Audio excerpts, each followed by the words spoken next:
श्री गणेशाय नमः। श्री गणेशाय नमः। सर्वमंगल मांगल्ये शिवे सर्वार्थ साधके शरण्ये त्र्यंबके गौरी नारायणी नमस्तुते। ओम जयंती मंगला काली भद्रकाली कपालिनी दुर्गा क्षमा शिवा धात्री स्वाहा स्वधा नमस्तुते। दुर्गा सप्तशती पाठ नवाध्याय। मैं अर्धनारीश्वर के श्री विग्रह की निरंतर शरण लेता हूँ। उसका वर्ग बंदूक पुष्प और स्वर्ण के समान रक्त पीत मिश्रित है। वह अपनी भुजाओं में सुंदर अक्षमाला पास अंकुश और वरद मुद्रा धारण करता है। अर्धचंद्र उसका आभूषण है तथा वह 3 नेत्रों से सुशोभित है। राजा ने कहा, हे भगवान, आपने रक्तबीज के वध से संबंध रखने वाला देवी चरित्र का ये अद्भुत महात्म्य मुझे बतलाया है। अब रक्तबीज के मारे जाने पर अत्यंत क्रोध में भरे हुए शुंभ और निशुंभ जो कर्म किया है उसे मैं सुनना चाहता हूँ। ऋषि कहते हैं, हे राजन, युद्ध में रक्तबीज तथा अन्य दैत्यों के मारे जाने पर शुंभ और निशुंभ के क्रोध की सीमा न रही। अपनी विशाल सेना इस प्रकार मारी जाती देख निशुंभ अरमस से भरकर देवी को और दौड़ा। उसके साथ ही असुरों की प्रधान सेना थी। उसके आगे पीछे तथा पार्श्व भाग में बड़े बड़े असुर थे जो क्रोध से ओठ चबाते हुए देवी को मार डालने के लिए आए। महापराक्रमी शुंभ भी अपनी सेना के साथ मात्र गणों से युद्ध करके क्रोधवश चंडिका को मारने के लिए आ पहुंचा। तब देवी के साथ शुंभ और निशुंभ का घोर संग्राम छिड़ गया। वे दोनों दैत्य मेघों की भांति बाणों की भयंकर वृष्टि कर रहे थे। उन दोनों के चलाए हुए बाणों को चंडिका ने अपने बाणों के समूह से तुरंत काट डाला और सत्समूहों की वर्षा करके उन दोनों दैत्य पतियों के अंगों में भी चोट पहुंचाई। निशुंभ ने तीखी तलवार और चमकती हुई ढाल लेकर देवी के श्रेष्ठ वाहन सिंह के मस्तक पर प्रहार किया। अपने वाहन को चोट पहुंचने पर देवी ने क्षोरप्र नामक बाण से निशुंभ की श्रेष्ठ तलवार तुरंत ही काट डाली और उसकी ढाल को भी, जिसमें 8 चांद जड़े थे, खंड खंड कर दिया। ढाल और तलवार के कट जाने पर उस असुर ने शक्ति चलाई, किंतु सामने आने वाली देवी ने चक्र से उसके भी 2 टुकड़े कर दिए।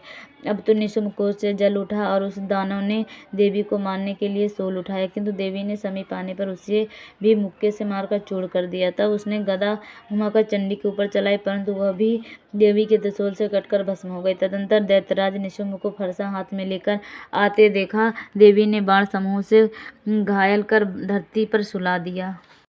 उस भयंकर पराक्रमी भाई निशुंभ के धराशायी हो जाने पर शुंभ को बड़ा क्रोध हुआ और अंबिका का वध करने के लिए वह आगे बढ़ा। रथ पर बैठे बैठे उत्तम आयुधों से सुशोभित अपनी बड़ी बड़ी 8 अनुपम भुजाओं से समूचे आकाश को ढककर अद्भुत शोभा पाने लगा। उसे आते देख देवी ने शंख बजाया और धनुष की प्रत्यंचिका भी अत्यंत दुस्साह शब्द किया। साथ ही अपने घंटे के शब्द से जो समस्त दैत्य सैनिकों का तेज नष्ट करने वाला था, संपूर्ण दिशाओं को व्याप्त कर दिया। तदंतर सिंह ने भी अपनी दहाड़ से, जिसे सुनकर बड़े बड़े गजराजों का महान मद दूर हो जाता था, आकाश, पृथ्वी और 10 दिशाओं गूंज उठा। फिर काली ने आकाश में उछलकर अपने दोनों हाथों से पृथ्वी पर आघात किया। उससे ऐसा भयंकर शब्द है जिससे पहले के सभी शब्द शांत हो गए। तत्पश्चात शिवदूती ने दैत्यों के लिए अमंगलजनक अट्टहास किया। इन शब्दों को सुनकर समस्त असुर थर्रा उठे, किंतु शुंभ को बड़ा क्रोध हुआ। उस समय देवी ने जब शुंभ को लक्ष्य करके कहा, जो दुरात्म, खड़ा रह, खड़ा रह। तभी आकाश में खड़े हुए देवता बोल उठे, जय हो, जय हो। शुंभ ने वहां आकर ज्वालाओं से युक्त अत्यंत भयानक शक्ति चलाई। अग्निमय पर्वत के समान आती हुई उस शक्ति को देवी ने बड़े भारी लूक से दूर हटा दिया। उस समय शुंभ के सिंहनाद से तीनों लोग गूंज उठे। राजन, उसकी प्रतिध्वनि से वज्रपात के समान भयानक शब्द हुआ, जिसने अन्य सब शब्दों को जीत लिया। शुंभ के चलाए हुए बाणों के देवी और देवी के चलाए हुए बाणों के शुंभ ने अपने भयंकर बाणों द्वारा सैकड़ों और हजारों टुकड़े कर दिए। तब क्रोध में भरी हुई चंडिका ने शुंभ को शूल से मारा।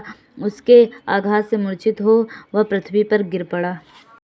इतने में ही निशुंभ को चेतना हुई और उसने धनुष हाथ में लेकर बाणों द्वारा देवी, काली तथा सिंह को घायल कर डाला।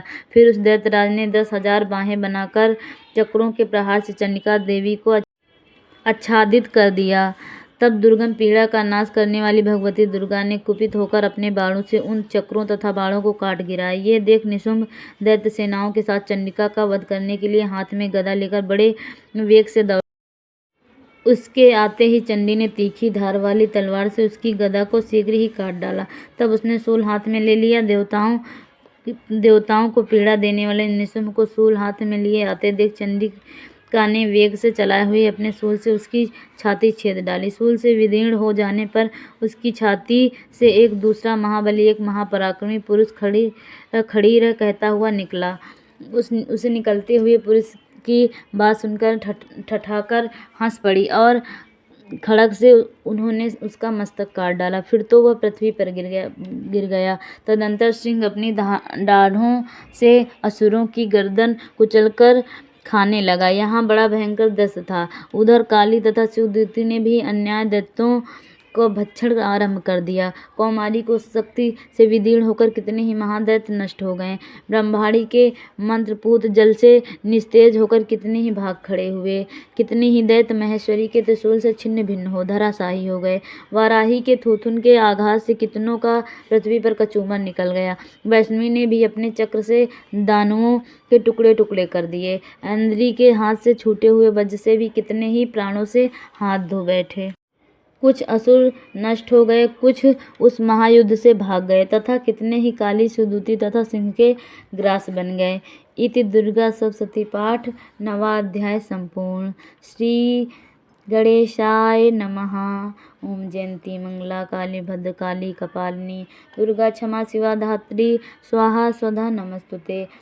दुर्गा सप्तशती पाठ का 10वां अध्याय।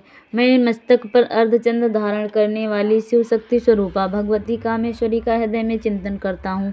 वे तपाए हुए सुवर्ण के समान सुंदर हैं।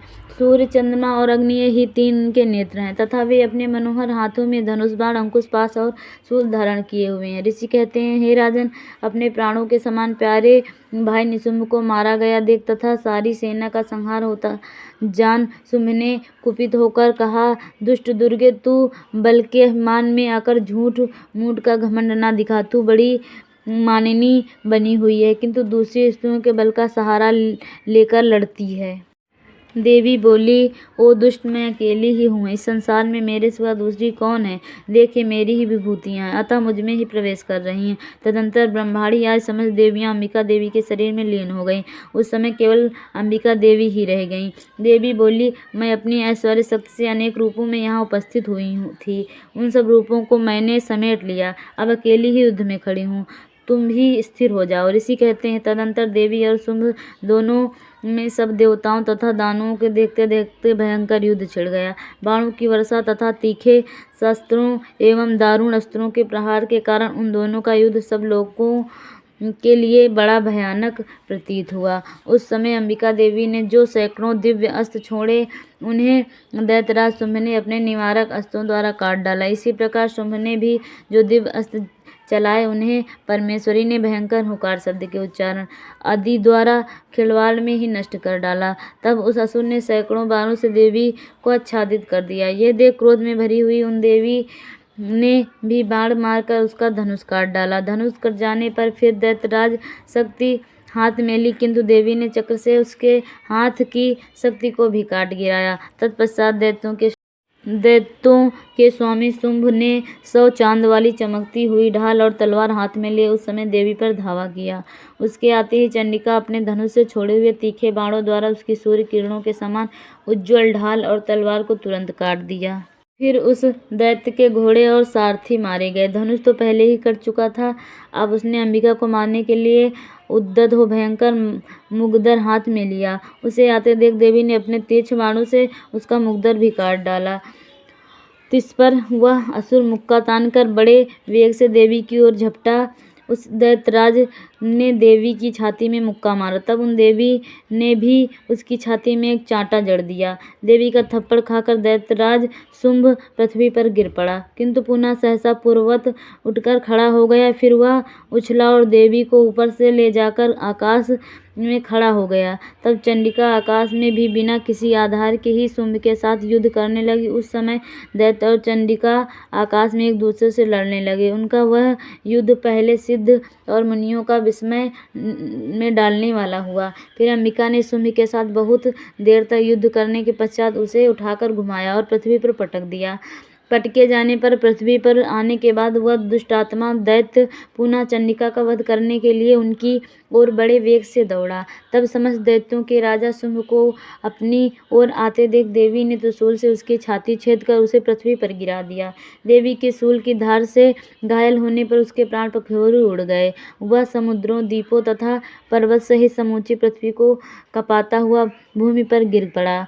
तदंतर उस दुरात्मा के मारे जाने पर संपूर्ण जगत प्रसन्न हुआ एवं पूर्ण स्वस्थ हो गया तथा आकाश स्वच्छ दिखाई देने लगा। पहले जो उत्पात सूचक मेघ और उल्कापात होते थे वे सब शांत हो गए तथा उस दैत्य के मारे जाने पर नदियां भी ठीक मार्ग से बहने लगी। उस समय शुंभ की मृत्यु के बाद संपूर्ण देवताओं का हृदय हर्ष से भर गया और गंधर्व गण मधुर गीत गाने लगे। दूसरे गंधर्व बाजे बजाने लगे और अप्सराएं नाचने लगी। पवित्र वायु बहने लगी। सूर्य की प्रभा उत्तम हो गई। अग्निशाला की बुझी हुई आग अपने आप प्रज्वलित हो उठी तथा संपूर्ण दिशाओं के भयंकर शब्द शांत हो गए। इति दुर्गा सप्तशती पाठ दशम अध्याय संपूर्ण।